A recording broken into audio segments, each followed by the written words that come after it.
see David built. This is Swords and Spears and Axes, oh my. And I didn't come from Scotland. I've been to Scotland. I'm going there this summer. But the classes seem to work better when I'm in character.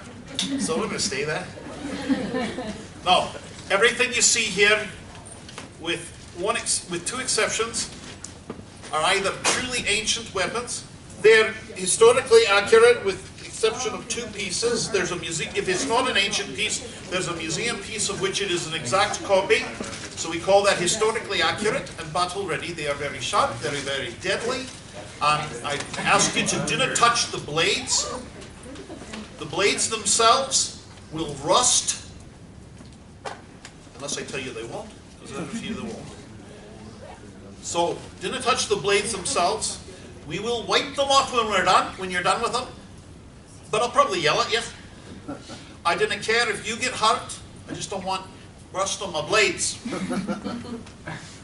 So, we're going to start with two fantasy pieces, of which I will say very little. This is Stain from the Lord of the Rings. This is stainless steel, which means it's crap. But this will give you an idea of how large this Bilbo's short sword, long dagger was. This is the Herrenmark sword from the Wheel of Time. I'm going to have a tendency to start an opposite end to the other. This is actually a battle-ready, sharp weapon, but it is a fantasy piece. Now we get into the real stuff. This is a bronze spearhead from the Beaker culture, 2500 BC. What is now Germany, came from a votive cache. There were 3 spearheads. Bronze is cast, meaning you put it into a stone mold. You molten your copper, which is alloyed with another metal. Today we typically use tin. Back then, it was arsenic. And the bronzesmiths tended to die early. You pour it into a stone mold. There were 3 that were identical, except for this one, which had the chips out of it, which meant that it had actually been used in combat. I kept this one for myself, give the other 2 away.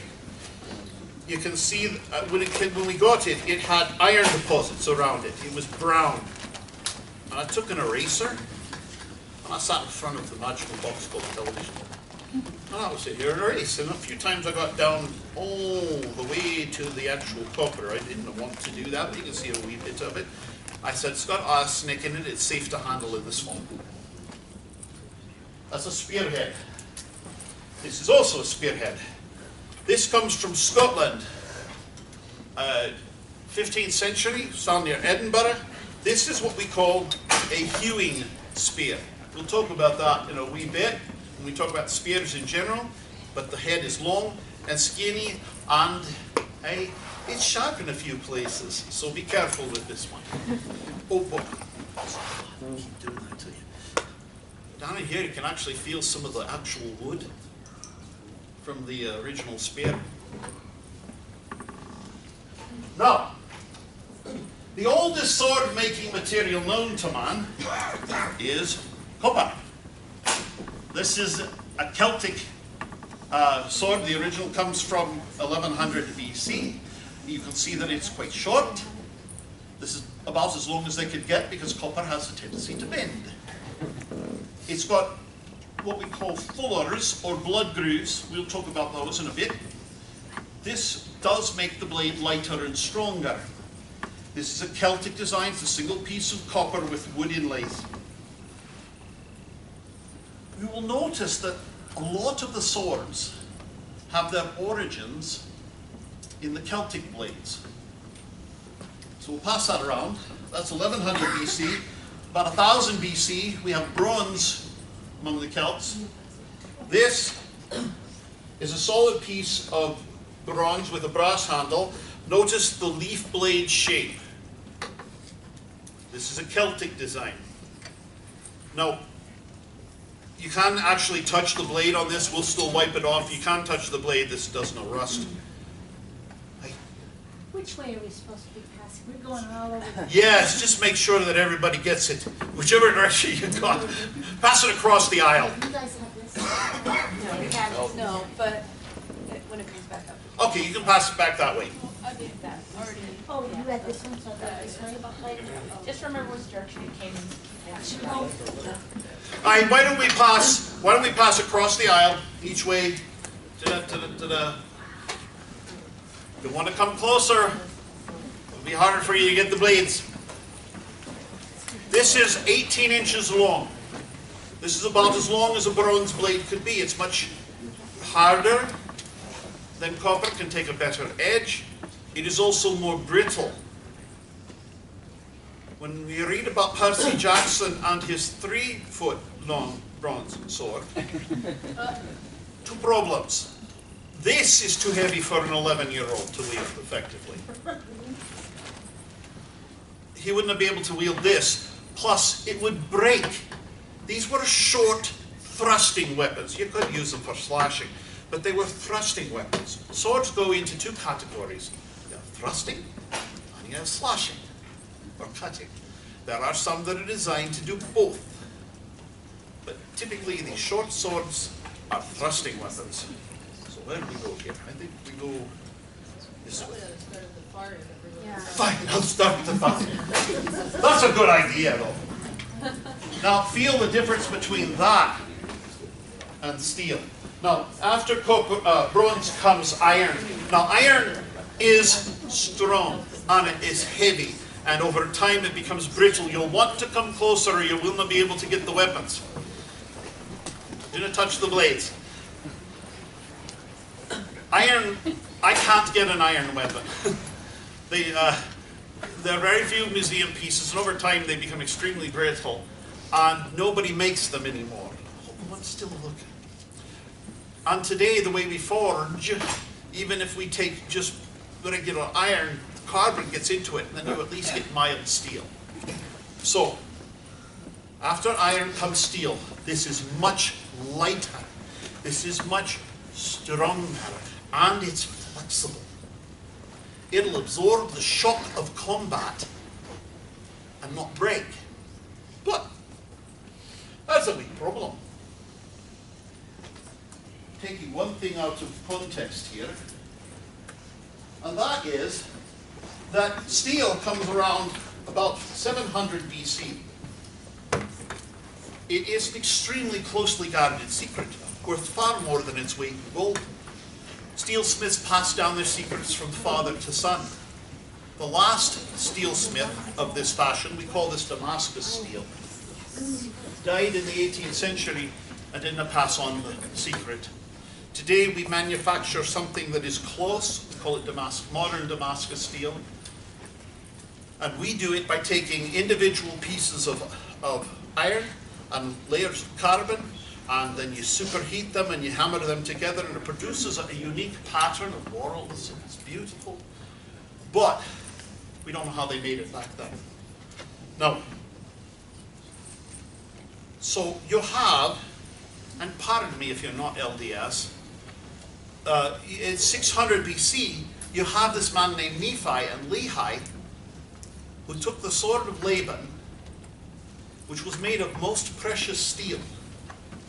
Steel's been around for 100 years. And Nephi was able to copy it. If he was able to copy it, that meant he was a steelsmith. Where did Lehi's wealth come from? And why in the world would they have a coded language that only their family could read?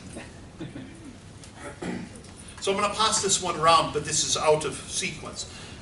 This is the what we call Damascus Steel. But by the time the Romans have it, we have another process for making it. It's not as good. But our steel today is actually better than this. What I'm passing around, though, is called a skein-dew. We'll talk about that in a bit more detail later. So we've got the Gladius going around. Now the Gladius, let me have your Gladius, lad. The Gladius is a thrusting sword. This is the sword that conquered the world. It was designed, it could be used for slashing, and in close quarters, I'm sure they did that. But it was designed for infantry units to stand in close formation with their shields up. And the shield, by the way, is called a scutum. So you would scoot with the scutum. Oh, come on, that was at least worth it. Yeah, scoot with the scutum and stand. We'll talk about that a wee bit more. But this is so much lighter and stronger, and it stayed virtually unchanged, although we actually have two different styles of it, for about 500 years. So we'll start this one over here. Yeah, we got that. Just pass it over here and I'll... All right, so while the Romans are out there conquering the world, they're stealing technology from every people they conquer. They came up against a people in what we now call Spain, called the Celts. Now we associate the Celts with Ireland and Scotland. Well, the Celts were all over the place, and they made great weapons. They encountered a people called the Celts who wielded a weapon called the falcata. It's an interesting weapon. It's got more mass at the end than it does up here, and it's curved inwardly. Why? As a barb? No, it's a slashing weapon. It's a chopping weapon, actually. And this is designed to deliver the mass blow of an axe without the vulnerability of a wooden haft. Now, a lot of you'd come forward. I'm going to show you why the Romans modified their armor.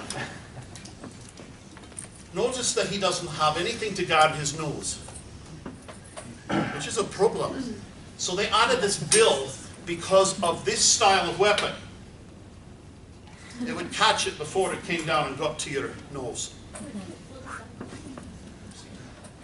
This way.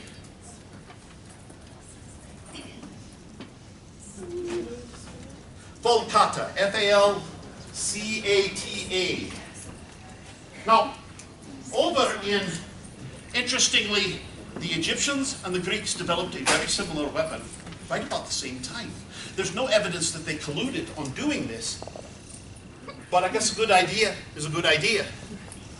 Now, over in Nepal, Himalayas, above the snowman,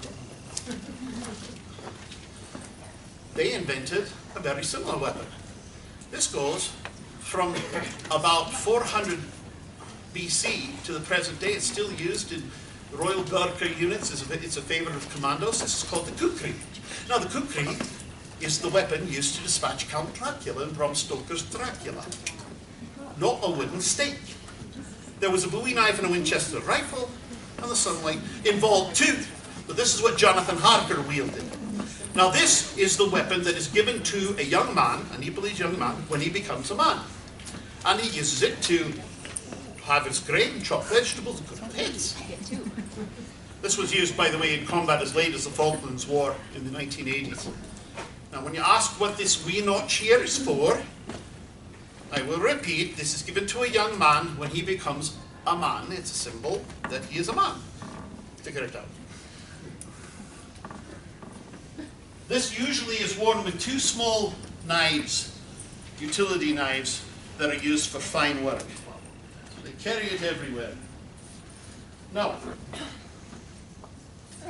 this is the sax. And it's spelled just like it sounds. So spell it with S-A-E. I'm playing with you. S-E-A-X. It's not a seax. It's not a shax. It's a sax. And the Saxon people are named after the weapon. Nope. The weapon after the Saxon people. Although the Saxon people did not invent it.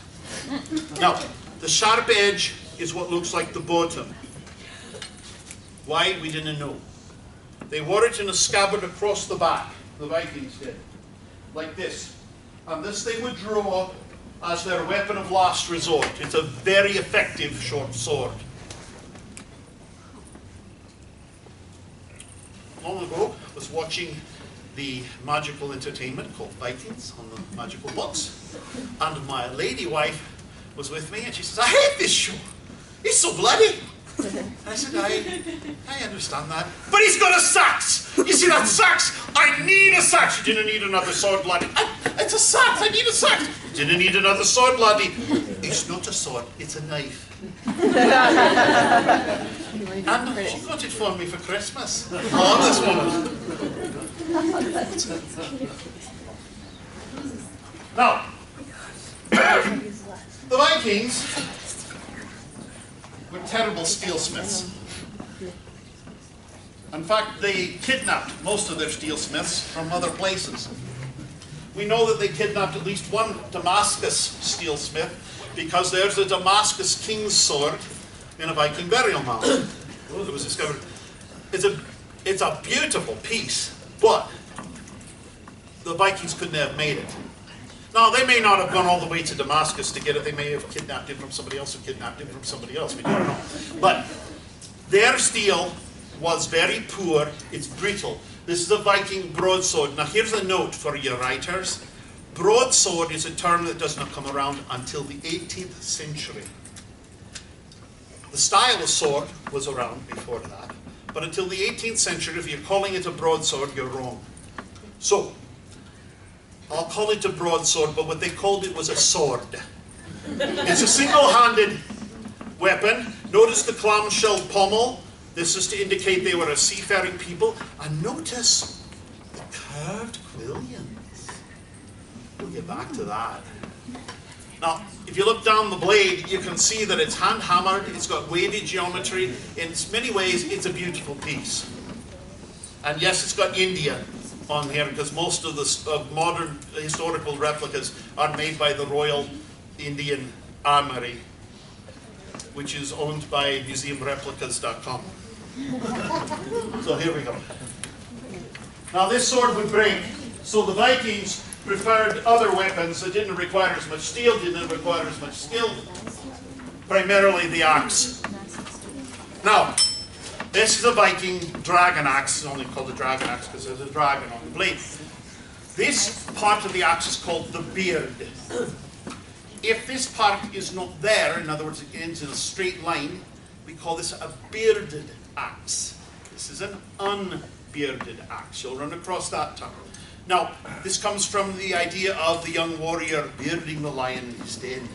This is where a young warrior, to prove how brave he is, will sneak into the lion's den, cut off a wee bit of the lion's mane, and run! This is a Viking axe. Now, they would take these, and before they would go into combat, they'd face the enemy, and they'd do this all together. Can you imagine that din? And how frightening that would be? Oh, but they had one more technique that they would use. Now there would be one Viking warrior who would strip to the waist, and he would stand in front of the army, and he'd take an axe, and nothing else. And then he'd begin to swing that axe back and forth, and he'd begin to roar, and work himself up into a blood fury! We call this going berserk. This is where the term berserker comes from. The berserker would work himself up into a rage, and then he'd run, screaming at the enemy. And he'd probably take out 3 or 4 people before they cut him down. But this was a terror tactic.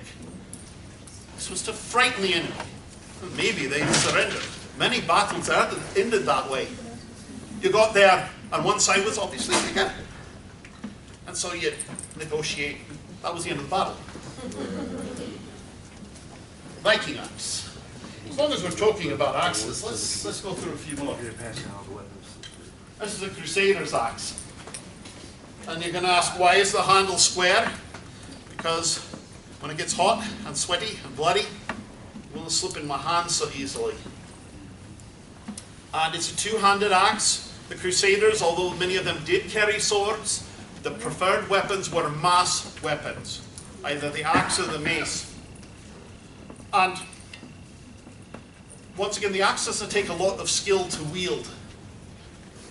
Now look at this wee thing. Can anybody tell me what that's there for? Well, go ahead, tell me. Well, they were crusaders, the cross. Well, the Crusaders is the cross. Aye, it wasn't about piety though. It was about the enemy's piety. The Muslims were so afraid of idolatry. The cross was considered an idolatrous symbol, so that when you dropped your axe, no self-respecting Saracen would pick it up. I'm not joking. So this, it was a great invention. On this side. Now, here's an axe that I just acquired recently. It's a beauty. This is actually a horseman's axe meant to be wielded one-handed. This is from the Battle of Orleans. However, it's very similar to an axe carried by Robert the Bruce at the Battle of Bannockburn. Now, at the Battle of Bannockburn, the first day, Robert, who only had 3,000 men, and King Edward II had 22,000, including heavy cavalry. Now, if you've watched the movie Braveheart, has anybody seen the movie Braveheart in some form or other? Okay, love the movie. Nothing in it's true. Almost nothing in it's true. William Wallace was a nobleman, he wasn't a peasant. William Wallace was named as Lord Protector of Scotland. He was second only to the king and could override the king in matters of defence. He didn't wear a kilt. He was a lowlander, not a highlander. And the princess that he supposedly has an affair with was 6 years old at the time. So very little in that story is true. But it did give rise to a Scottish national movement, which in a way is a good thing. Now Robert had 3,000 pikemen and about 250 light cavalry. And he was hidden in the forest near Bannockburn. And on the first day, as often happens, he rode out on a pony, lightly armoured, with his axe, to meet with the emissary of King Edward II. Oh, one part about the story that is true, King Edward was a Nazi boy. Nothing else. And King Edward meets with him, and the meeting does not go well, because Robert isn't going to surrender. So, King Edward goes this way, and a cowardly English knight named Sir Guy does something or other. No, Sir Henry did something or other. He charged at Robert from behind to run him down with his lance. And at the last moment, Robert heard the horse, and he turned, and he sidestepped with his little pony, and he brought down the axe, and he split Sir Henry from helmet to sternum with one blow. And he said, "You broke my favourite axe, laddie." And with his 3,000 pikemen at the end, on the second day of the battle, they came out of the forest. The pike is a 9 to 13 foot spear. I don't have one, I have spears, but I can't get a 13-foot spear in my car. That might be a little difficult. Ah, yeah, I do need to get a house or something. That's where you get it. So, they would form up in formations called poltrons, which are usually a defensive formation. Usually you've got something more valuable in the middle, but they would use the pikes, and this is used to stop a cavalry advance or an infantry advance. But that was their primary weapon. And they formed up in 3 poltrons, but before they did that, they came out of the forest, and there was a priest carrying a box of bones, a reliquary of St. Columba, who was the monk who brought Christianity to Scotland. And they knelt and had a short mass and they prayed. And Edward saw them kneeling and he said, "See, they kneel and beg for mercy." And a Scottish knight, a traitor Scottish knight, next to him said, "My lord, I beg for mercy, only from you." These are men who will conquer or die. And they did. With his 3,000, he routed Edward's 22,000, and Edward had to flee for his life. That was not the only battle in the Scottish War for Independence, but that one's a great one, and inspires a song that is still sung as the unofficial Scottish national anthem. If you ever see a soccer match between a Scottish team and an English team, the Scots will all rise and sing, "O flower of Scotland, when will we see your like again, who fought and died for your wee bit hill and glen, and stood against them, proud Edward's army, and set them whole world turning again." I have friends who are on both sides of the Scottish independence debate, and you know, there's good and bad about them staying in a union that has worked for centuries. However, I'm grateful that they've got their own national identity back. Start down here. That's a Horseman's Axe. So let's talk about... Oh, did I slice you there, laddie? Done. Let's talk about hammers. These are war hammers. This is a large war hammer. What you see in video games and movies is a lie. There is one version that is slightly heavier than this, about an ounce heavier. This is a large, this is a medium, and there's a small. And they get heavier as they get smaller. In any battle, in any hand-to-hand combat, these 10-minute long fights that you see in the movies didn't happen. The first man to land a blow wins, because he's usually crippled or killed the other man. Now, so you're going to get 1, 2, maybe 3 exchanges, and speed is all important. So this is light, aye, but it's fast, and it's got more than enough mass at this one point of impact to crush a helm or shatter a skull. But just now, this on the back, this is called the bec de Corbin, or the beak of the raven. You need me to spell that? B-E-C-D-E-C-O-R-B-I-N. The bec de Corbin. This is used to puncture the breastplate of the knight on his horse, yank him off his horse, turn it around, and say, "Thank you for invading my country." And then you beat him to death.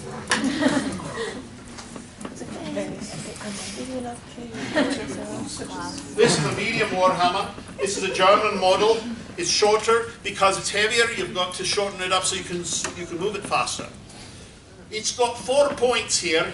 This means that the mass of the attack is concentrated on these 4 points of impact. It's far more effective. It's got a short beck on the back. Not as effective as that one, but it's the same idea. Now,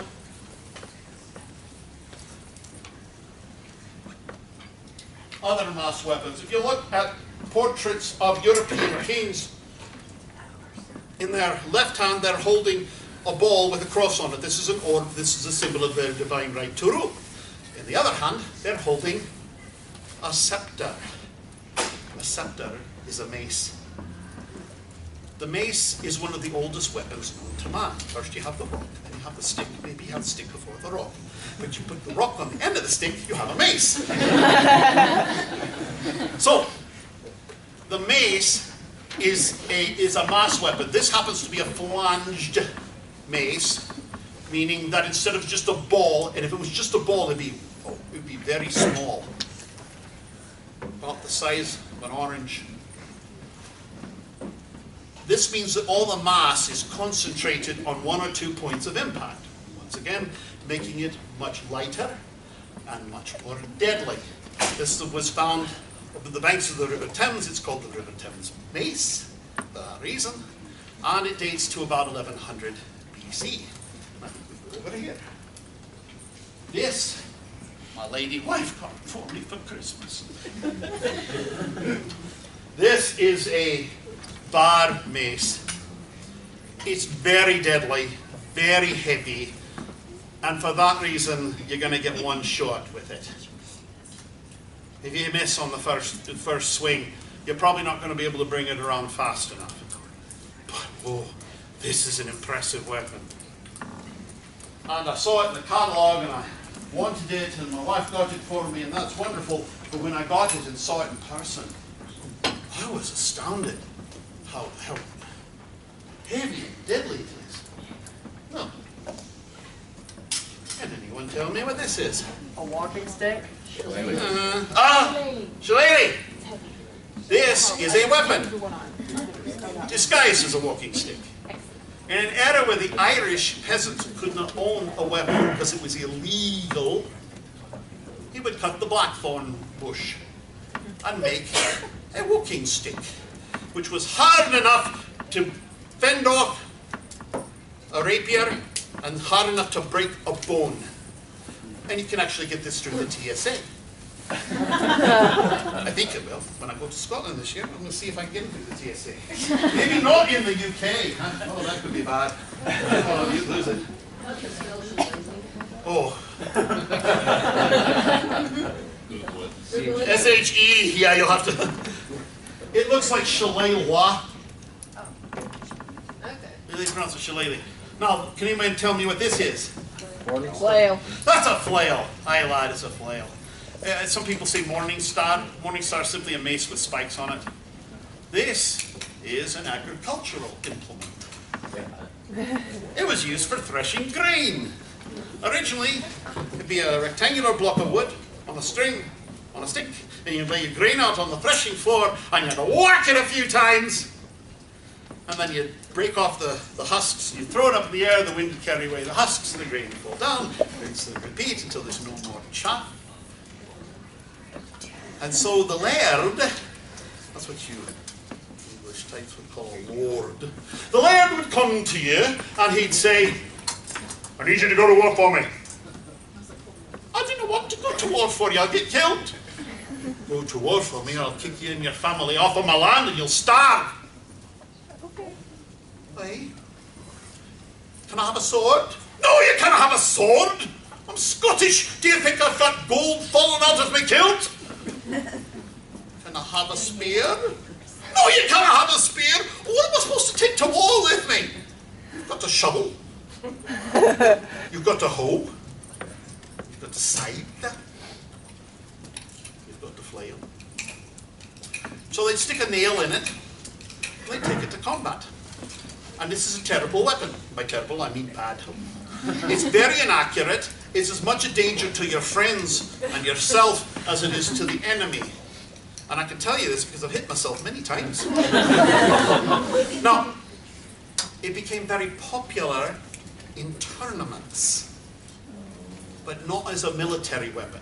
In a tournament, you get two knights together, they whack at each other, and they didn't have to have very much skill, and they don't have to worry about anybody else.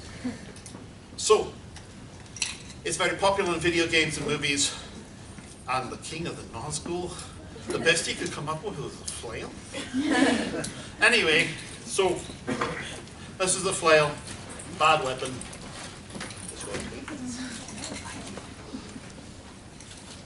And now that ball is wood, you can touch it.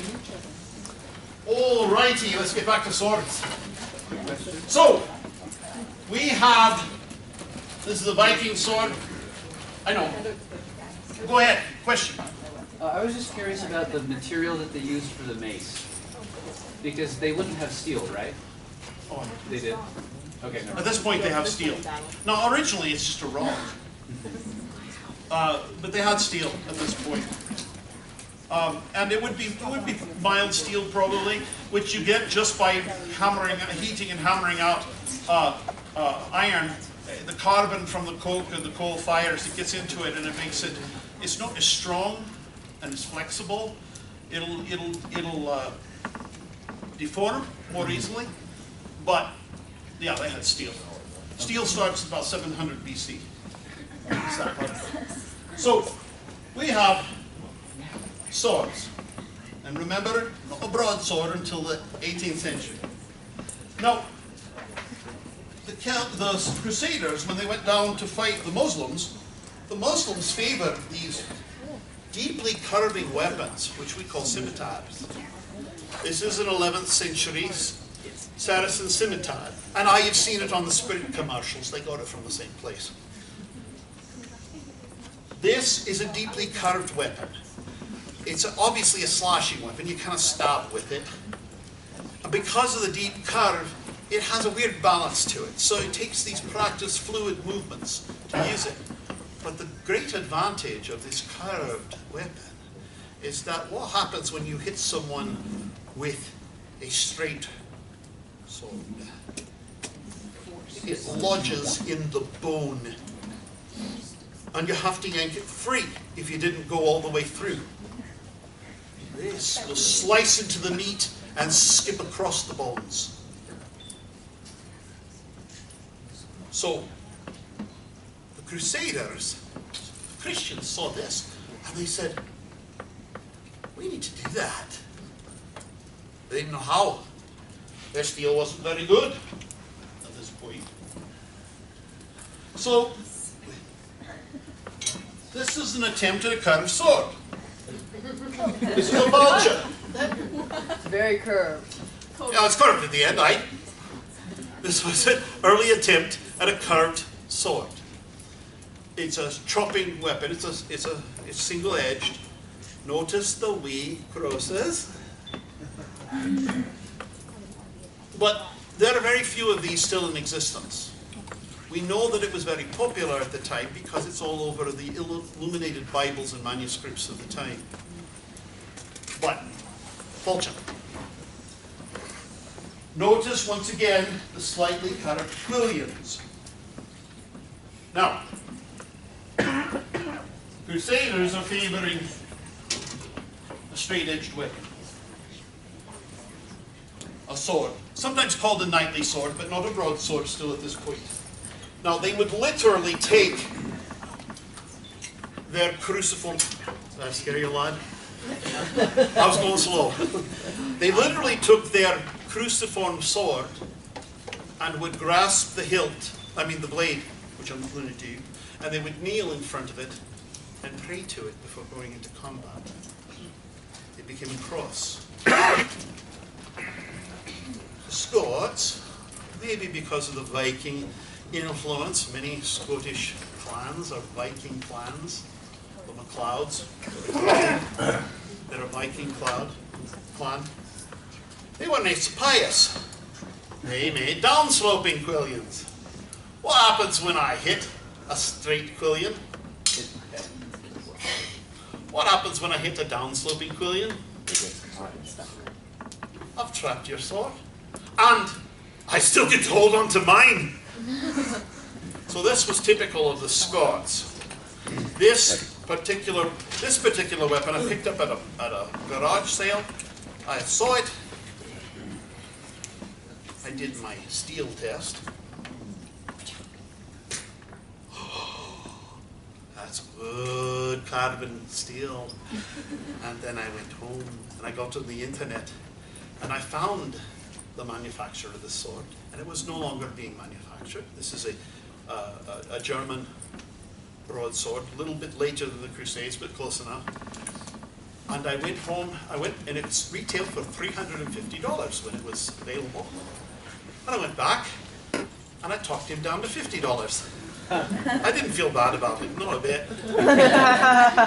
And he took it. Anyway, beautiful sword. Let's start over here, I believe. That is one of the finest broadswords I've ever seen. However, this one, the Scottish broadsword, is extremely well balanced. The balance point on a sword is where it balances. And the closer that is to the top of my hand, the easier it is to wield the sword. That's why they got this big pommel on the end, to give that counterbalance. I've got swords that are heavier, that feel lighter because of the balance point. I've got swords that are lighter, that feel like, how the heck did they ever wield this thing? I'll show you one of those. And people ask me, oh, go ahead. Sorry, no, I was just, what were you saying when it's closer to the top of the hand? The closer the balance point is to the top of my hand, the easier it is to wield the sword. And people ask me, if someone came into your home and you wanted to defend yourself, what would you grab? And I say my Smith & Wesson 9mm. But if I cannot get to that, it would probably be the Roman Gladius, because it's such, I'd be fighting in close quarters. But my second choice would be this weapon. Very easy to wield.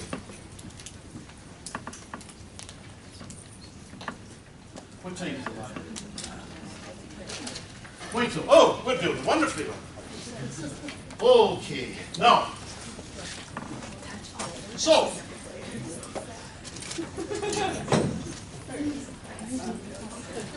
The squads.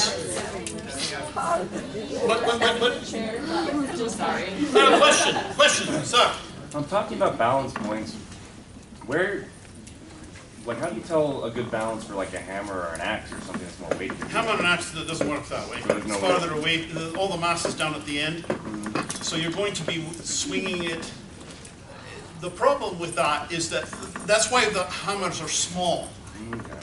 Because you don't want a lot of mass, so you can move it quickly. That's enough mass to crush a helm, to kill a man easily. Now this is the Claymore.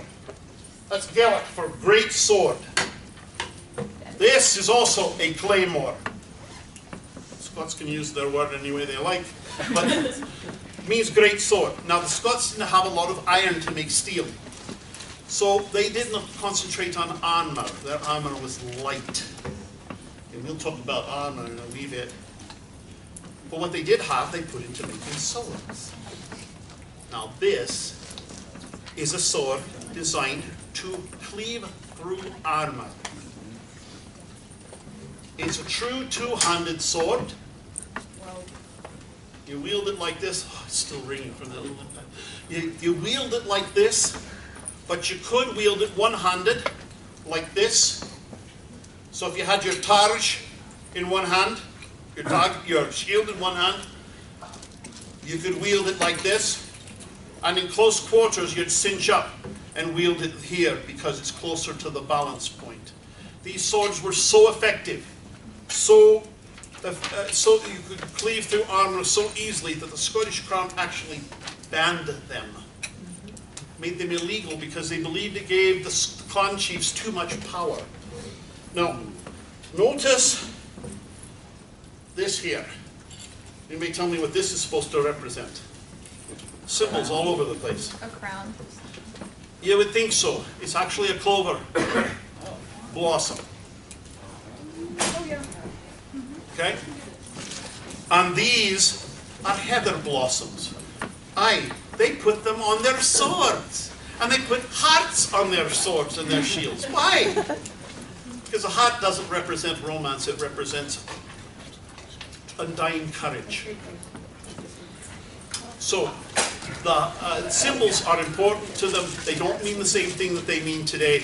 You need to learn what they mean and why. What does the heather stand for then? Heather blossom. The heather blossoms stand, they're white, they stand for purity, loyalty. This stands for Scotland.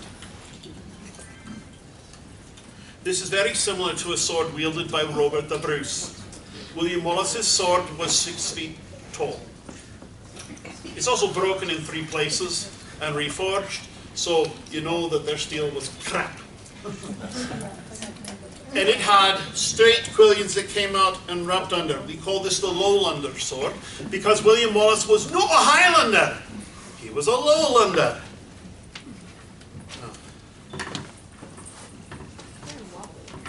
Very wobbly. That means it will take the shock of combat. Otherwise, a long sword like this would break, like William Wallace's sword.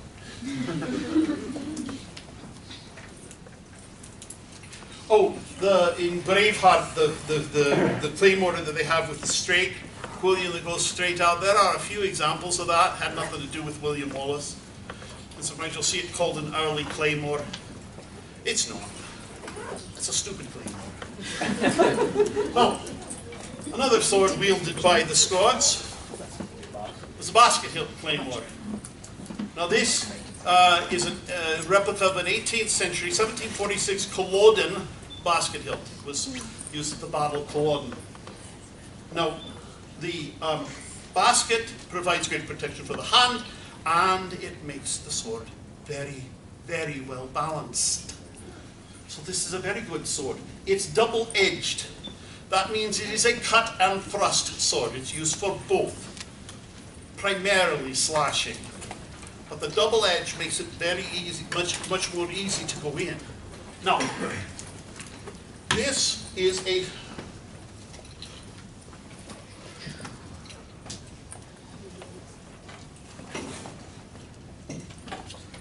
a targe. T-A-R-G-E. It is derived from the word target, which is an old word for shield. In the Old Testament, it talks about putting brazen targets in the Temple of Solomon. These are war trophies taken from the Assyrians to show the Lord's might in battle. This is a fighting targe because of the spike. It's an offensive weapon as well as a defensive weapon. Now, can anyone tell me why the spike is rectangular instead of round? Round is easier to make. No guesses? Puncture armor? It would work both ways. But what happens when you puncture someone with a round weapon? It comes out, and the weapon is just a puncture wound. When you put this into a man, it rips, and the wound will not close. Now, the Scots employed a tactic called the Hieland charge. You would pronounce it Highland charge. The Hieland charge involved the Scots getting on top of a hill, turning their backs to the enemy, bending over, raising their kilts, and showing that they were bare-buttocked, unarmoured, and unafraid. And I think it was meant to freak out the enemy. And then they would turn around, targe and sword in hand, and run screaming down the hill, and use the force of gravity to overwhelm their enemies. Now, Culloden, the last time the Scots stood up militarily to the British, the Scots had not eaten in 3 days. Culloden is a marshy, flat plain, so there was no high ground. They tried the Hieland charge 3 times. Didn't work. No, Bonnie Prince Charlie. He was a man who inspired men, and he was a terrible general. And people followed him. But he didn't listen to his clan chiefs. He didn't listen to his generals. And after sacking York, they sat around and waited. And then they tried to go further south. They were heading for London. When they got to Culloden, they were stopped because the British came with cannons and firearms. And although the Scots had some pistols, it was primarily the broadsword and targe. Half of them were killed. Half were captured. The officers were all executed.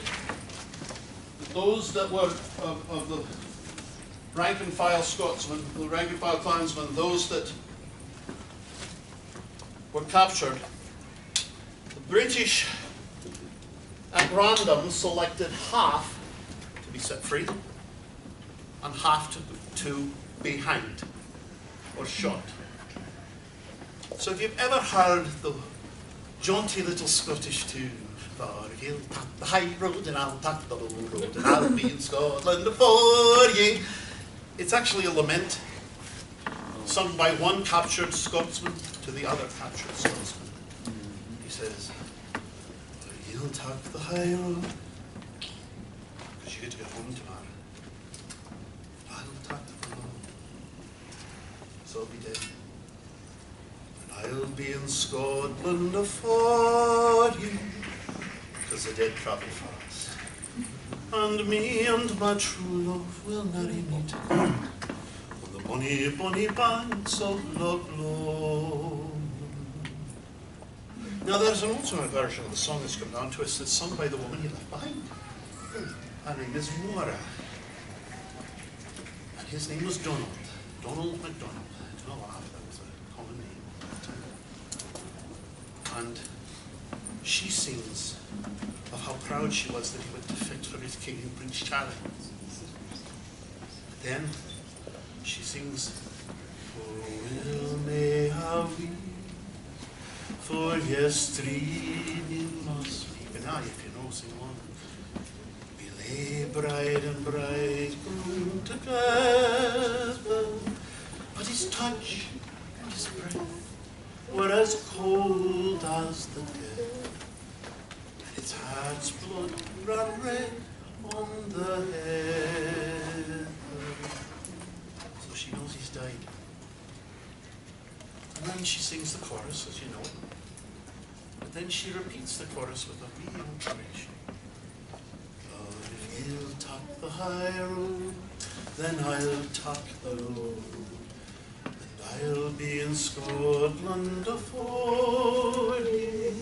And me and my true love will one day meet again, far above the bonny banks of Loch Lomond."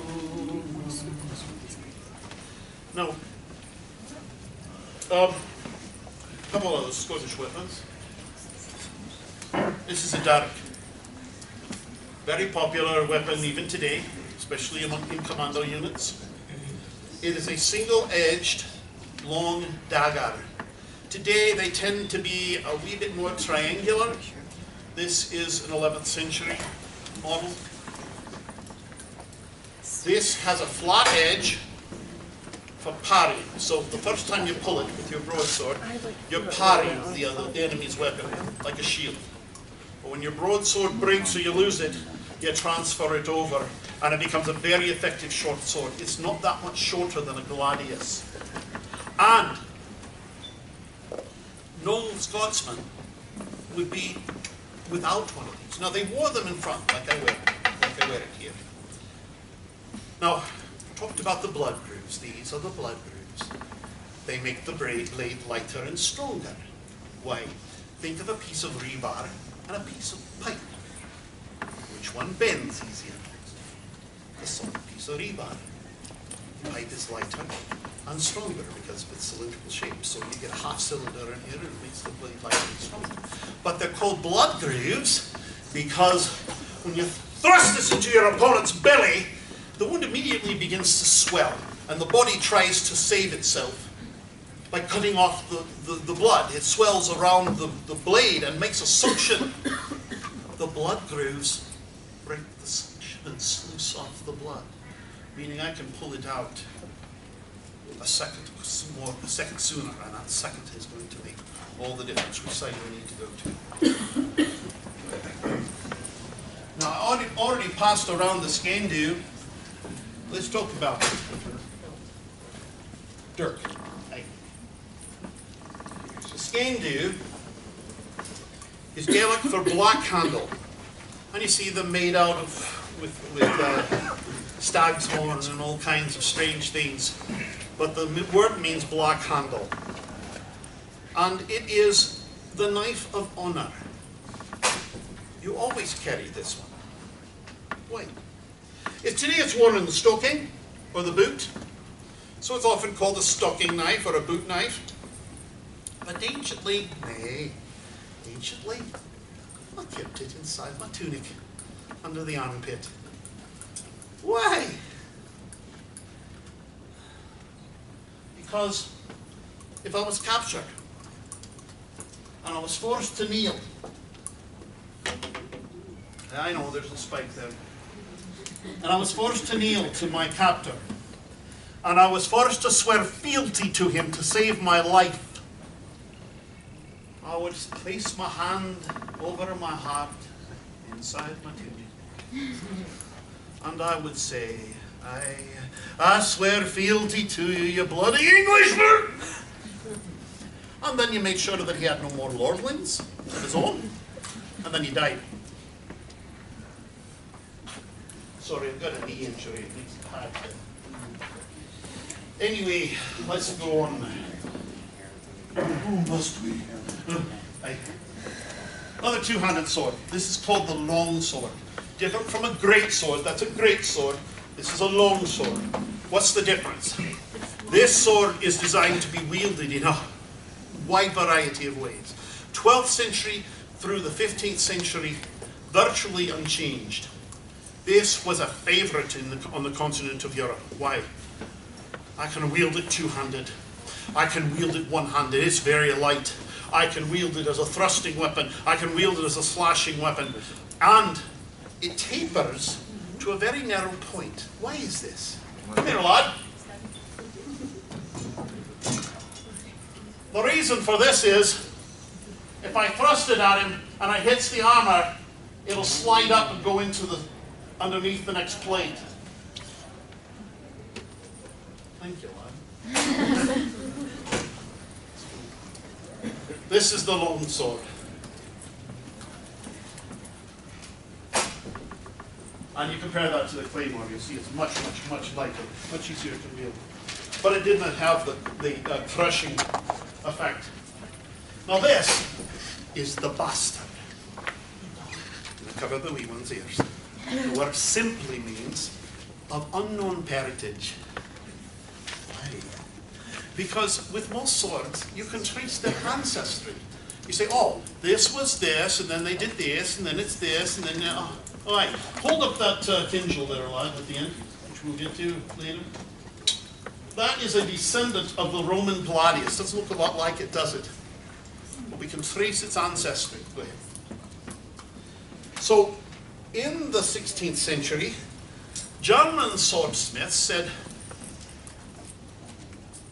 now what? And notice they have Cockney accent. Now what would happen if we were to take a broadsword, of course they weren't calling it broadswords back then, what were they? A broadsword, and put a wee bit longer handle on it. Not a true two-edged sword, one that can be wielded easily one-handed, but when I need to, I can get another hand on it and get more punch to it. And it has the weight and power of a broadsword, but not so long as the great sword. So they invented what some call a hand-and-a-half sword, but it was called the bastard because they made it up. They had no father. This particular bastard is a wee bit shorter. Notice that you see these in fantasy stories all over the place. This wasn't invented until the 16th century. Just remember. We've got over here, haven't we? Oh, question. This might be a little bit off topic, but why is the phrase sharper than a two-edged sword a thing? Okay, let's take a two-edged sword. This imagery, okay, a one-edged weapon is a slashing weapon. Okay, it's designed to hack, to chop. A two-edged sword can do either, so it can cut either direction, and it is designed to slash, but mainly to thrust. And when it goes in, it slices in both directions. It goes in very easily. Okay, in the scriptures, God is often described as having a two-edged sword coming out of his mouth. The sword represents the Word of God, or the Spirit. Now, this pierces all the way to the heart. Or it comes up under the gut and pierces all the way to the heart. That's why the two-edged sword means it goes in so much easier. Okay? Now, in Paul's analogy of the armour of God, the only offensive part of the armour is the sword of the Spirit, of the Word of God. And you use this to pierce the enemy, and he dies. In the spiritual sense, you pierce him to the heart, and the physical man dies, and the spiritual man rises, because the Word has pierced him to the heart. So, that's why. Oh, sword breaker! Robert Jordan talks about the sword breaker. It's so cute. This is a defensive weapon. It's a parrying weapon. It's held in your non-dominant hand. Can anybody tell me what non-dominant means? The hand that you don't favor. That's right. Now, if you were left-handed, wasn't that meant you were a demon or something? Oh, you took my joke. I'm going to say it anyway. I'm left-handed, so I'm not. If you were a right-handed, it was your left hand. If you were left-handed, it was your left hand, because the left hand is the devil's hand, and you'd be taught to use your right hand anyway. So there's the joke. Alright, so we have no anecdotal evidence that it broke swords. What we do know is that it was used to break the attack of the sword. The teeth catch the sword. I can turn it around and use it as a very heavy dagger, knife, but it's used to catch your opponent's sword. And if you catch it right, you can twist and yank it out of his hand. And in that sense, you're breaking his sword. This is a weapon that lasted about 50 years. Now, that's the mark of a bad weapon. They last 50 years, and then nobody's interested in making them anymore. So, sword breaking. Robert Jordan talks about it in The Wheel of Time. Now,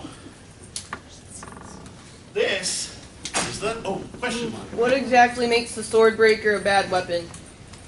It's too unwieldy. It didn't do its job all that well.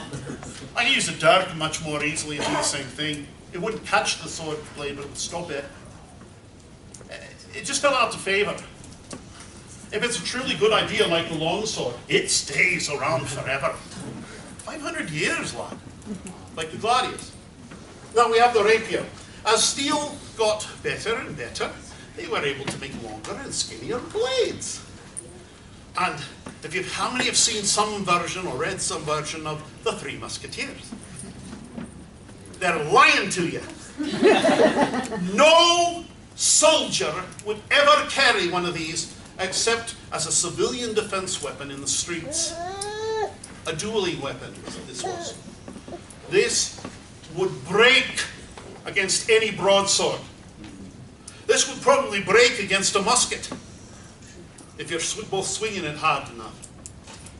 But as a civilian dueling weapon, it's wonderful. It'll punch through these breastplates.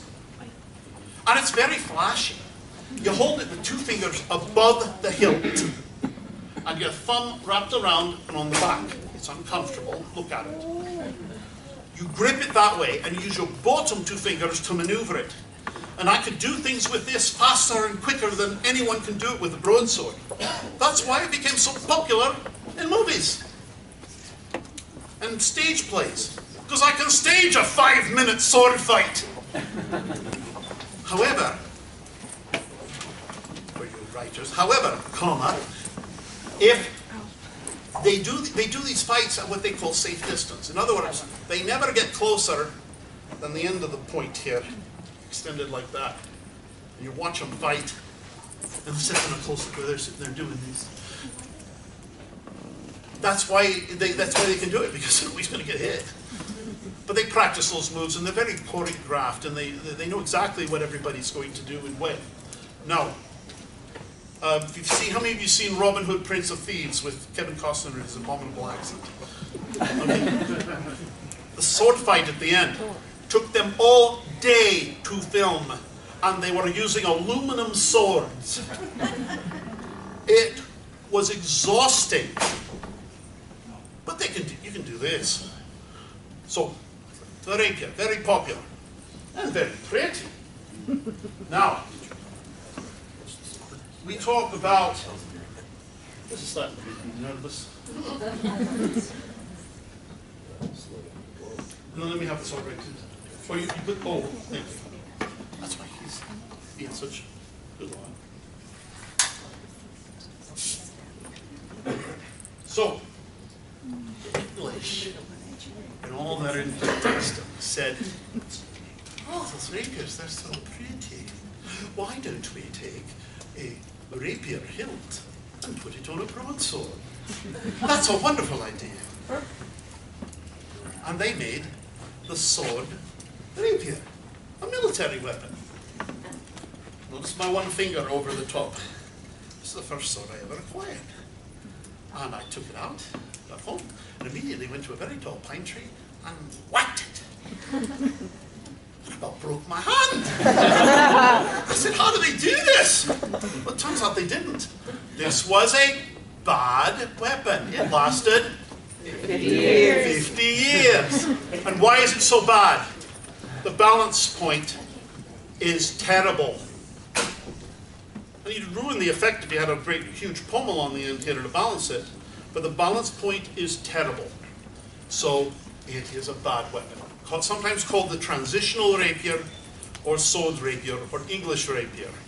I like English rapier. That puts that spin, that stamp. You guys are so stupid.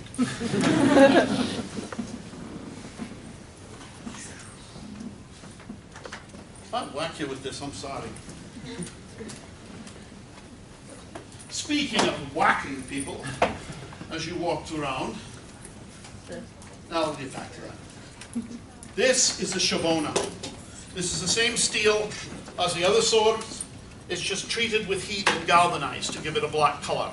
Depending on how you treat it, you can turn it gold, you can turn it blue, you can turn it green, you can turn it purple, you can turn it red, or black. This is a Slavic mercenary weapon. However, this happens to be a Scottish model. It is a single-edged slashing weapon, but, once again, it is straight enough to be used as a thrusting weapon and has a beautiful basket hilt, beautiful balance. This is truly a masterpiece of the sword maker's art, or at least the European sword maker's art. And it's featured quite prominently in volumes 2 and 3 of my vampire trilogy. A shavona, C-S-C-H-I-A-V-O-N-A.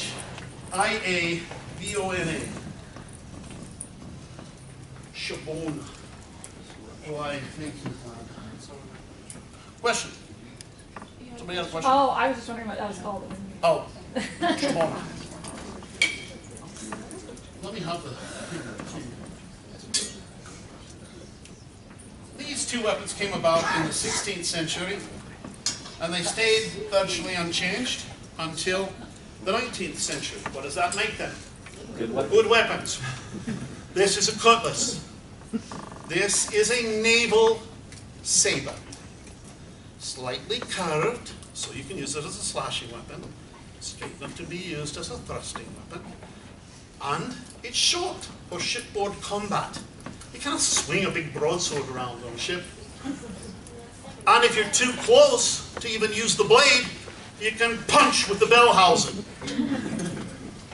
And the Pirates of the Caribbean would carry weapons like this well into the 19th century. This happens to be a copy of a US naval sword from the Civil War. Now, the land version of this is called a hanger. Also featured very prominently in volumes 1 and 2 of my vampire trilogy. The hanger is essentially a cutlass with a much smaller grip. Now, why is it called a hanger? Because you notice, as I'm walking by, I'm hitting people with this. As you walk with a broadsword or a longer sword, you have to hold it with one hand as you walk. But the hanger was designed to hang at the side, like this. And it wouldn't tangle in your legs as you walked. George Washington carried a hanger. This one happens to be a replica of Lieutenant General Joseph Smith Jr.'s hanger, which he carried as a commander of the Naval Legion. You may have heard of it. I was out for dinner on my anniversary with my lady wife, and our reservation had not come about yet. So we walked into Zion's Mercantile, and I saw this. And I said, "That's a hanger! I need a hanger!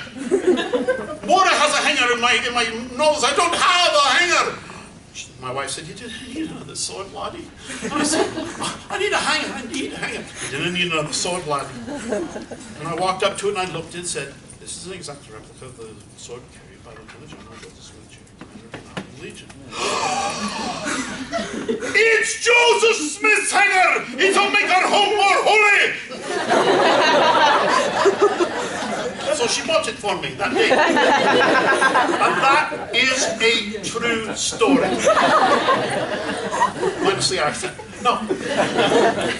I went up to the clerk and I said, what kind of steel is this?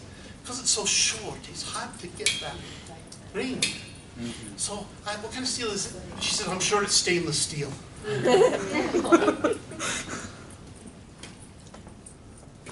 Then I felt it. No, it's not. The shorter ones, it's harder to get that ring. But you will notice how Joseph Smith was a large man for his day. This sword barely fits in my hand. As nutrition got better, we got bigger.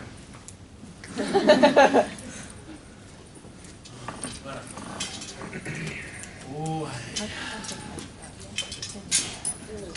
this is a Civil War Union infantry officer's saber. Not a cavalry saber, they're shorter and more curved. This was carried into battle, and he had the scabbard here and he had to hold on to it as he walked. But when he drew his sword, he would unclip the scabbard and turn it around and use it as a parrying weapon to knock away the bayonets and the swords of the enemy. Most of the time you put down your scabbard and you hope to come back and find it later. This becomes a parrying weapon. Now, I carried one. This sword is virtually unchanged until today. It's still used for ceremonial purposes by United States Army non-commissioned officers. And when I was a cadet at the fabled institution of Brigham Young University in the Air Force ROTC program, I was part of a saber team, Joint Army Air Force saber team, and we marched and we saluted and we tossed our swords up into the air and cut them by the blade. I had scars to prove it. And at least I didn't put one all the way through the palm of my hand on the day of the competition like the commander of the Air Force Academy team did. I'm not so sorry for the... No, I didn't. Even though we didn't know him. Anyway, this is a very effective weapon. And like I said, it's still essentially in use today in one form or another. This way. Sorry. During the Civil War, did they actually use it, or was it ceremonial? No. Oh no. When you've got rifles that have to be reloaded, one shot at a time, you fire, and then you're running at the enemy. The bayonet is very effective. But that's a very effective weapon. Once I've discharged my firearm, and yes, there were repeaters, they were very few, and you had to buy them yourself. Oh, this is a Kinjal, Kindjal, is as close as I can render it in English. It's actually a Russian weapon. It's actually a Ukrainian weapon. It's actually stolen from the Ukrainians who stole it from the Romans, who stole the design ultimately from the Celt leaf blade. That's the ancestry of this. This is still in use today. As well, it was in use as early as the early 20th century in World War I. A Russian officer's sword, short sword. Very light, nice blood grooves on it. Beautiful weapon. And I called up my wife one day and said, they have Kinjals on sale! They have Kinjals on sale! Half off! Can I get one? Can I get a new temple dress? Oh, aye! I didn't need a new temple dress. This is the finest edged weapon ever made. This one perhaps, but this is the Japanese katana. The steel is, you take a single block of steel and you superheat it and you hammer it out. You fold it in half, you superheat it and you hammer it up. You do this over and over and over again, folding the steel hundreds of times. This produces a weapon that is very light, very strong, and perfect. They take these, it's forged straight, by the way, and then they take the sword and they pack it in clay, and then they scrape off the leading edge, and then they superheat it and plunge it into water first and then oil. Yes. Water first, and immediately, as soon as you plunge it into the water, it snaps into its curve. And the reason it does this is the clay makes the back end cool more slowly. And the front end cools more quickly. This produces an exceptionally hard edge that can be sharpened. And the back edge will absorb the shock of combat. They test these by lining up condemned men and seeing how many necks they can hew through in a single stroke. A good blade will go through 3 to 5 necks. And then they will make marks on the tang of the weapon to show how many necks it went through. And if you're number 5, you're afraid the sword maker doesn't know his business or doesn't stop halfway through.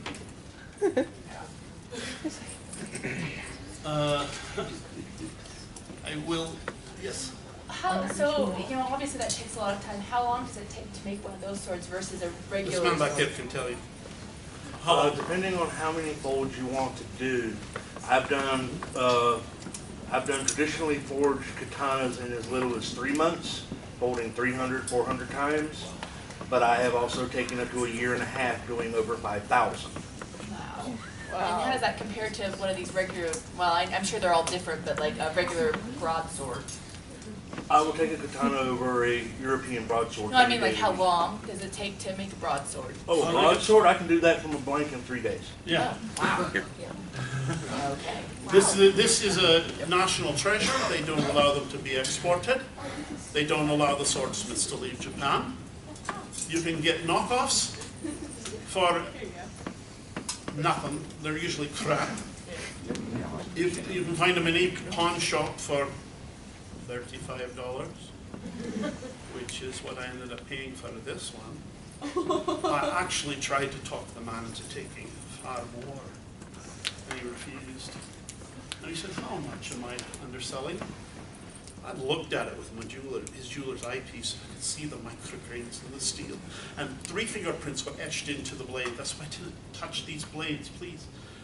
There's still some evidence of those fingerprints, but I've spent months trying to buff those out. No. I actually tried to talk him into taking much more. He said, "How badly am I underselling?" I said, "If it's a good knockoff, $1,200 tomorrow, $1,500, $3,000. Oh, congratulations on your profit." I said, "You didn't understand. This is an heirloom of my house. It will never leave my possession. And when I go do these conferences, my wife doesn't let me leave this anywhere. It goes with me in the hotel room. We sleep with it." I'm sure this is some war trophy. How did he get it? Pawn shop. You didn't know. I'm sure some junkie stole it. Sold it for drug money. He said, "I'm into it for $30, you get it for $35. And I really tried to talk him out.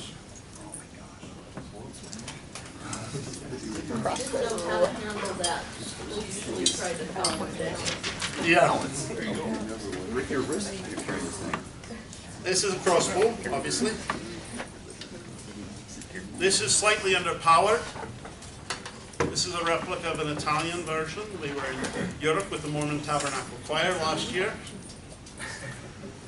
We went to Elt's Castle, and the first room we go into is the armory. And I've got that! I don't have that! I don't want that! I need that! And I was pointing at the crossbows. And we got to the gift shop, we were in a hurry, we had to go back, I had a concert that night. And I had just a few minutes in the gift shop. And they had 3 swords for sale. I had one of them, the other 2 were crap. They had this. And I said, how much for this? 80 euros. Sells for 270 in the United States. And my wife said, how are you going to get that through customs? I don't know. I left it unassembled and left it in my luggage, and it went through just fine. Then I got back to the States, and I'm going to pass this around. I ask that you don't try to fire it. I'm going to pass this around. It goes inside of things. But the bolts, it came with 1 bolt. And I knew I had to have more in case I broke that one. Shot it. And then at my release party of my latest novel, Kayla, where are you? There's Kayla. We went out and we shot crossbows in the backyard. It was glorious. So I went to buy more bolts. It cost me, with shipping, $80 to get 4 more bolts. So as much as it was for the bloody crossbow. Now the bolts had various heads. These are obviously not very sharp. Oh. Now, can anyone tell me what this is? That's a dart. Paul talks about taking the shield of faith to quench the fiery darts of the adversary. Now, quench, fiery is a metaphor for them being sharp. So, this is called the plumbata. Called so because of the plume, the lead weight up front here. You carry them in the back of your shield, usually about 5 of them. You took them overhanded and you threw them en masse at the enemy. They'd go about 90 feet, and the fletchings on the plume would straighten it out, and it would punch through a helm, a breastplate, any armor of the day. This isn't going to poke your eye out. This is going to kill you. And they come down in a huge rain of these. Now, only defense. Who's that? What? Yeah, I'm sorry. The only defense against such a wicked weapon was the shield. Now, this is the Roman scutum. It's a long oval shield in the 1st century. The square ones you see in the movies don't come about till the 2nd century. So virtually everything you see in the movies is wrong. So the Romans would line up in a formation called the testudo, or tortoise. Now, this isn't a gigantic formation. This is about 88 men. And the front rank would plant the shield and kneel behind it. The second rank would hunch down and lock the shield above theirs at a 45-degree angle. And then the back rank would hold it over their heads. Now, we don't like the phrase blind faith in the Mormon church. We say blind faith and people immediately get defensive and say, oh, no, not blind faith, it's informed faith, it's whatever. That's not what Paul's talking about. He's talking about blind faith, because when you're in this formation, you are blind. You cannot see anything.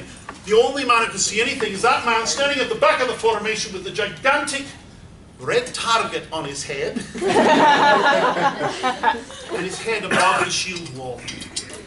And he tells you when to put the shields up, when to put the shields down, when to part them and stab. Move left, move right, move back, forward. And if you didn't listen to him, if you part the shields even a little bit, and when that rain comes down, someone dies.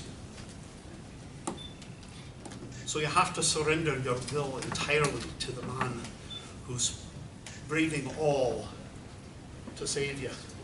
And by the way, the centurion inherited his position. He couldn't be promoted into it. So in other words, it was he whose right it was to rule. Now, let's talk about the spears, aren't we? What time is it? Oh, a little further behind that, but that's fine. Well, I've got till 10:50. I wanted to leave more time for questions. There are three types of spears, essentially. And if you bring them all up here, lad. Here. There are three types of spears, essentially. And the spear is the preferred weapon of most armies throughout history. Not the sword. And you have three types of spears. You have the throwing spear. You have the thrusting spear.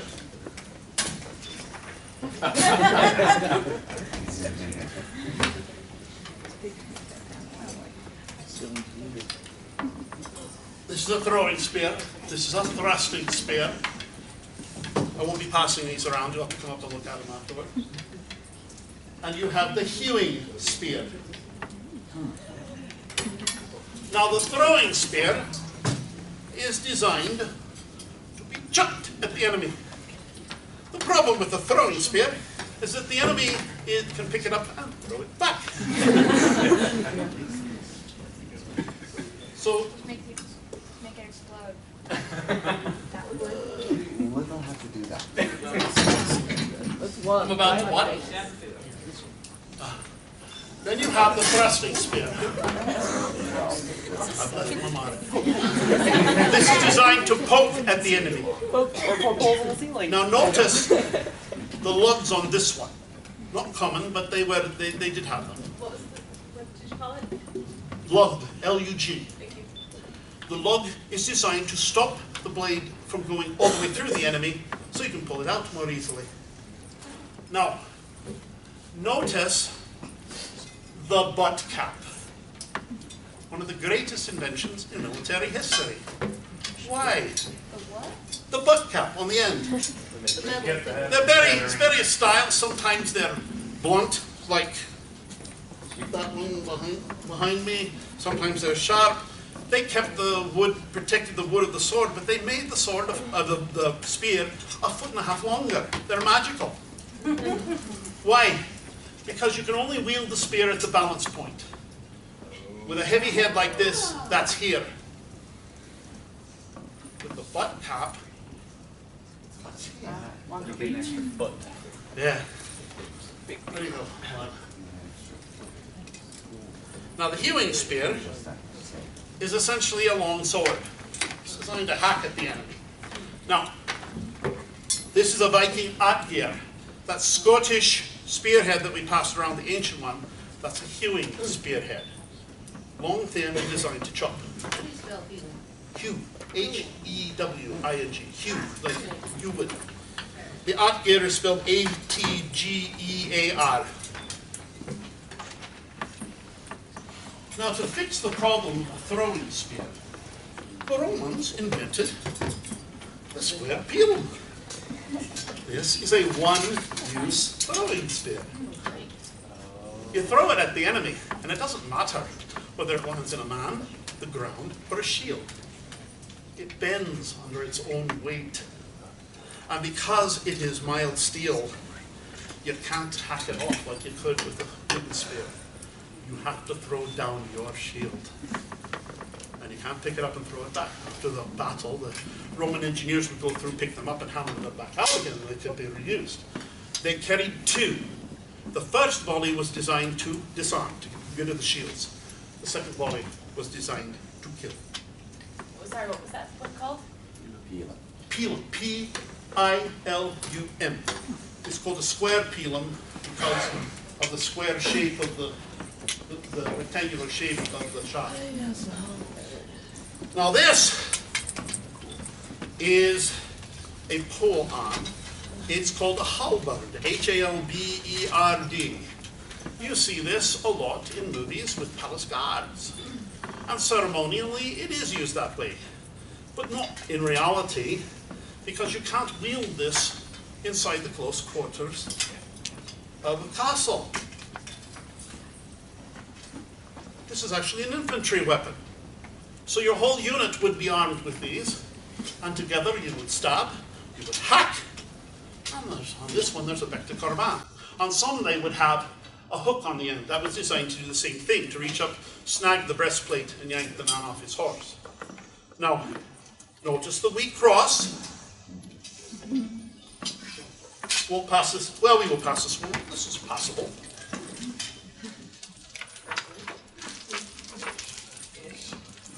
All right, so what? All right, we've gone through the weapons. Let's talk a wee bit about the armor. I'm going to pass around, so I can find it, one piece of chain. Here it is. I have up here a full suit of chain, not chain mail. It's either mail or chain. I have a full suit of chain, weighs 93 pounds. The leggings are like stockings. You wore a leather belt, garters, and to hold them up. For cavalry, it would be split at the back so you could sit more easily on your horse. The gloves are like mittens, they're oven mitts. So they're not used for fine work. And as I said, it weighs 93 pounds. And you say, how did they run around with 93 pounds all day and fight? Well, they didn't. That's the nobleman's armor. He's sitting on a horse somewhere hoping not to get hit. Oh, I didn't do them. Stiletto.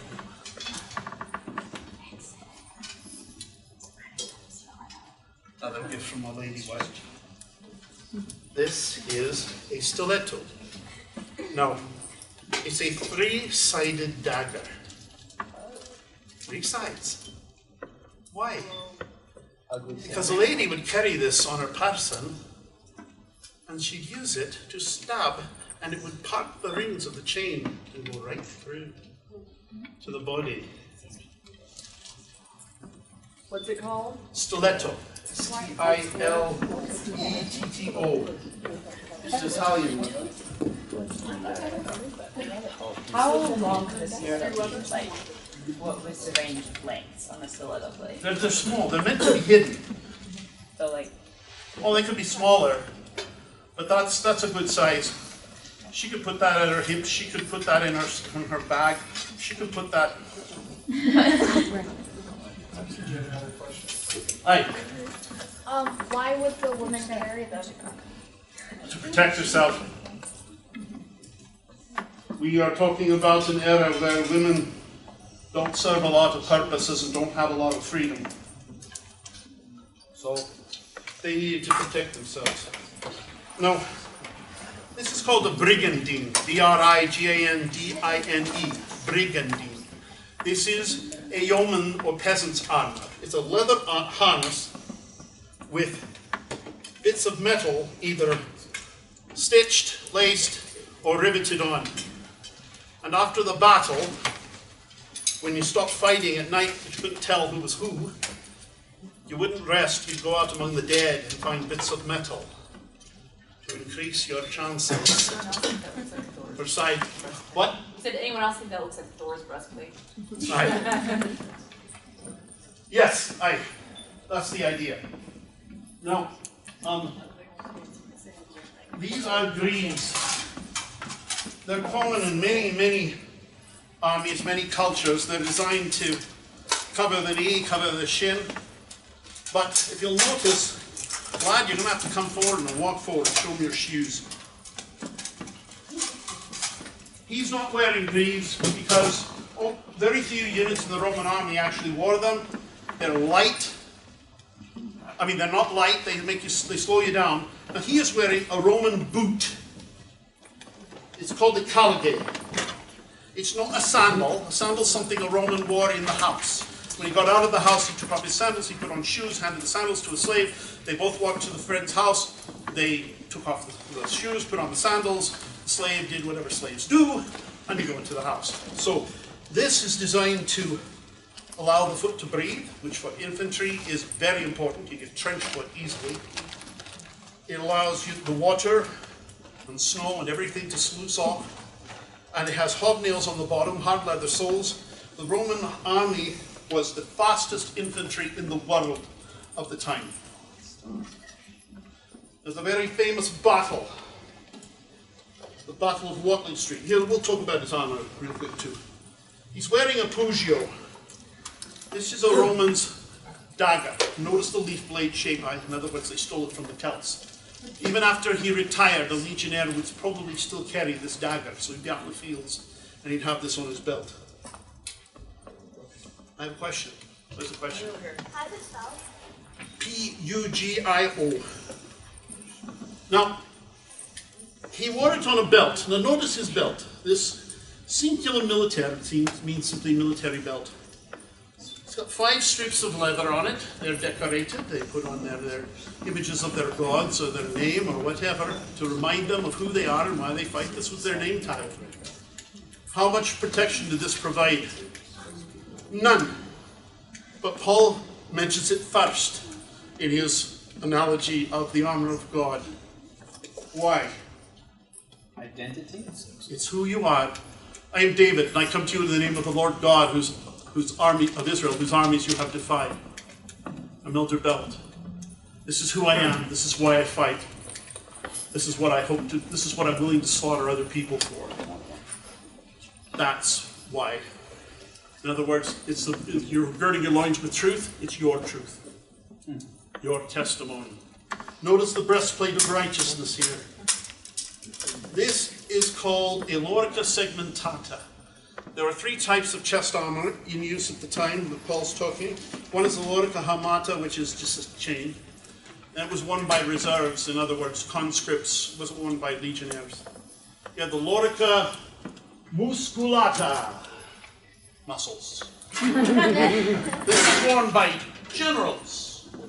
It's worn by senators and emperors, and in statues by gods. And it presents a glorified male torso, complete with nipples and a navel. In other words, it didn't matter what you looked like beneath. You were presenting a heroic image, but you couldn't fight in it. And every time I see a movie where Romans are fighting, and I saw this one called Risen. There were some things I liked about it, but here's the centurion leaping over his other soldiers and hacking and wearing one of those things. You can't move in it. But look at the lorica segmentata. What's the matter? Okay. Look at the lorica segmentata. He can move. He can do cartwheels in that. It's flexible. That's the breastplate of righteousness. Why? Because it provides excellent protection, flexibility, but it requires constant maintenance. After the battle, you've got to go check all those leather bits on the inside, all the hinges, all the straps, and you've got to make them strong again. Now notice his helm. This is the helm of a centurion. It's got the big crest on it. He's got chin guards, which give him great protection on the chin. He's got this build to protect his nose, but he's got great visibility, lots of oxygen. Compare that to that bucket over there. You can't breathe, you can't see, and you can't hear. That's for jousting. This is for fighting. And if you take off the crest, this is the helm of a legionnaire. But on the top, he's got a little holder to put on another crest. Can you hand me that one, lad? This is the helm of the optio, or chosen one. In other words, an officer. Any legionnaire could be promoted at any moment. The optio got killed. You're in the new optio. Take his crest. Put it on. This is a symbol of authority. This is the symbol that you represent the centurion. The men elected sergeants talk to the optios. So this is a declaration of who you are, and it makes you a target for the enemy. Now,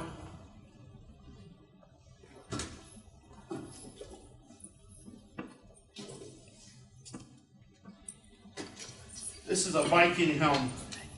This is another beautiful example of engineering. I can hear. I've got protection from my nose. I've got protection from my cheeks. I've got protection from my head. I'm going to pass this one around. And there are no horns. And there are no horns. No horns. In fact, look at this wee thing. This is a Scottish Bergenet. It's popular in Germany, on the continent, but this is a Scottish version.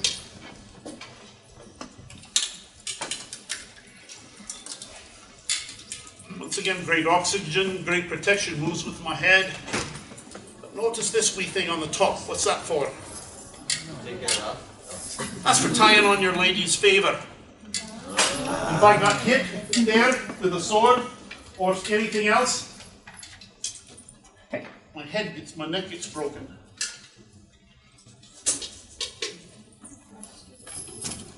This is a great helm. And you might even wear a close helm underneath. But this is put on, and you put rags in it to pad it, but it doesn't move well with my head. I can barely see, I cannot breathe, and there's no way I could hear the commands of my officer. So it's for the family. No, that's for the nobleman. Oh, jousting. They're the ones. He's sitting on the back for jousting. He doesn't want to get hit. He doesn't listen to anybody. So, question about the Viking horns. Where did that come from then? Vikings and Opera. opera? Yeah. Made it up. Yeah, the not over the Ah. Did I talk about the Maquilo? This is the sword that Captain Moroni would have been using. See, Nephi came over with the knowledge of making steel, but there's very little iron in Central America. When the Spaniards came, they described these as swords. It's called a macuahuiro. And it's oak, fire hardened, and then lined with obsidian chips. This will hack off an arm, like Ammon did. This will hack off a head. There are even accounts by the Spaniards that they were able to hack off the heads of horses with these. Very light, very effective. So you ask, how did Ammon draw this sword? It doesn't fit in a sheath, does it? He carried it in a basket on the back. So he could still draw it. How do you spell it? Very careful, that is extremely sharp. Quick question. M-A-C-U-A. I'll wait till you're done. Yeah, M-A-C-U-A-H-U-A-I-T-L.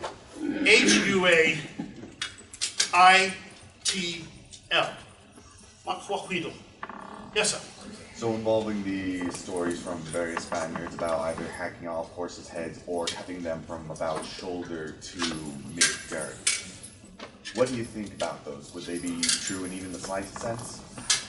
Well, I believe that the Spaniards were trying to prove how brave they were, and so they may have exaggerated a wee bit. But there are old murals showing a man with a macuahuilo and a basket of severed arms that he would carry back as trophies. This is an ancient mural. And then he would offer them as payment to prostitutes. Not kidding. 5 minutes. All right, I've basically talked about everything. I am going to sit. Let me grab a chair from somewhere.